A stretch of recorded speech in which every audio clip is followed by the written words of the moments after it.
بسم اللہ الرحمن الرحیم۔ السلام علیکم ورحمۃ اللہ وبرکاتہ۔ ناظرین،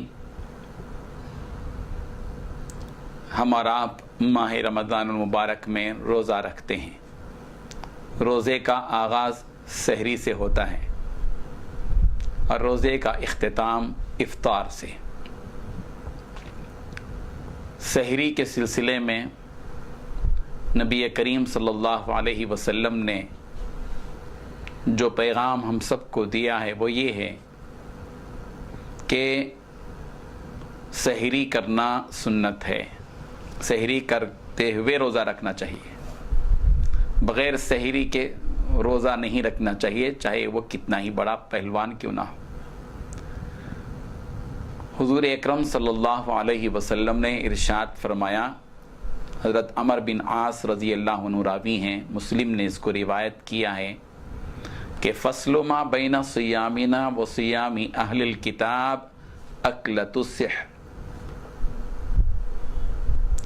کہ فرمایا ہمارے روزوں اور اہل کتاب یعنی یہودیوں کے روزے کے درمیان جو فرق ہے وہ ہے اکلۃ السحر، سحری کھانا۔ اہل کتاب بغیر سحری کے روزہ رکھتے تھے، نبی کریم صلی اللہ علیہ وسلم نے ان کی خلاف ورزی کے طور پر اسلامی طریقہ کار کو بتلاتے ہوئے فرمایا کہ ہمارا جو روزہ ہے وہ سحری کے ساتھ ہونا چاہیے۔ وہ لوگ بغیر سحری کے یعنی رات میں کھاتے تھے اور صبح میں ویسے یوں سو جاتے تھے، سحری نہیں کرتے تھے اور دن میں روزے کے ساتھ رہتے تھے۔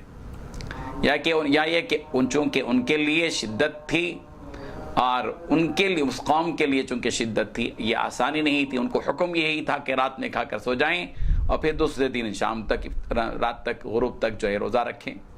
لیکن امت محمدیہ پر جو احکامات نازل ہوئے ہیں ان میں آسانی ہے، راحت ہے، رحمت ہے۔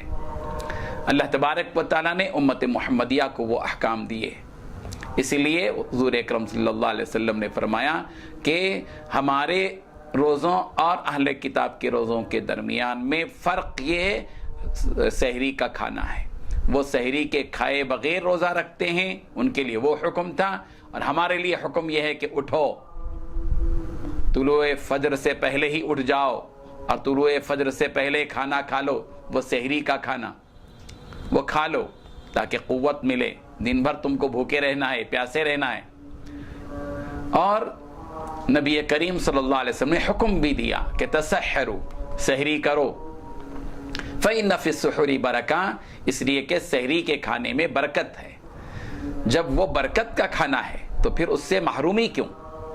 بعض لوگ رات میں کھانا کھاتے ہیں اور سو جاتے ہیں، سحری کا اہتمام نہیں کرتے۔ انہیں سحری کرنی چاہیے، اس کا اہتمام کرنا چاہیے۔ پیارے پیغمبر صلی اللہ علیہ وسلم نے سحری کا کھانا کھایا ہے، خود سحری کھائی ہے سرکار دو عالم صلی اللہ علیہ وسلم نے، اور سحری کے کھانے کے لیے صحابہ کرام کو مدعو کیا ہے، بلایا، آؤ سحری کا کھانا ہے، کھاؤ، یہ برکت کا کھانا ہے۔ اسی لیے برکت کا جو کھانا ہے اس سے محرومی اختیار نہیں کرنی چاہیے۔ اللہ تبارک و تعالیٰ نے سحری کے کھانے میں خاص قسم کی برکت رکھی ہے، اس برکت سے روزے دار محروم نہ رہے، اور یہ کہ اس سے قوت اور توانائی ملتی ہے جب ہم سحری کا کھانا کھاتے ہیں۔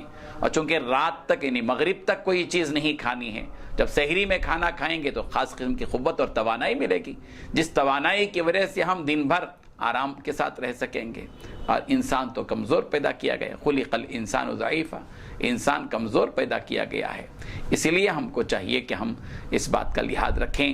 یہ ایک پیغام ہے کہ مسلمان جہاں کہیں بھی روزے رکھ رہے ہوں وہ اپنا روزہ رکھنے میں سحری کھانے کا اہتمام کریں۔ سحری کھانا سنت ہے، اللہ کے رسول صلی اللہ علیہ وسلم کی سرکار کا حکم بھی ہے۔ اللہ تعالی ہم سب کو عمل کی توفیق عطا فرمائے، آمین۔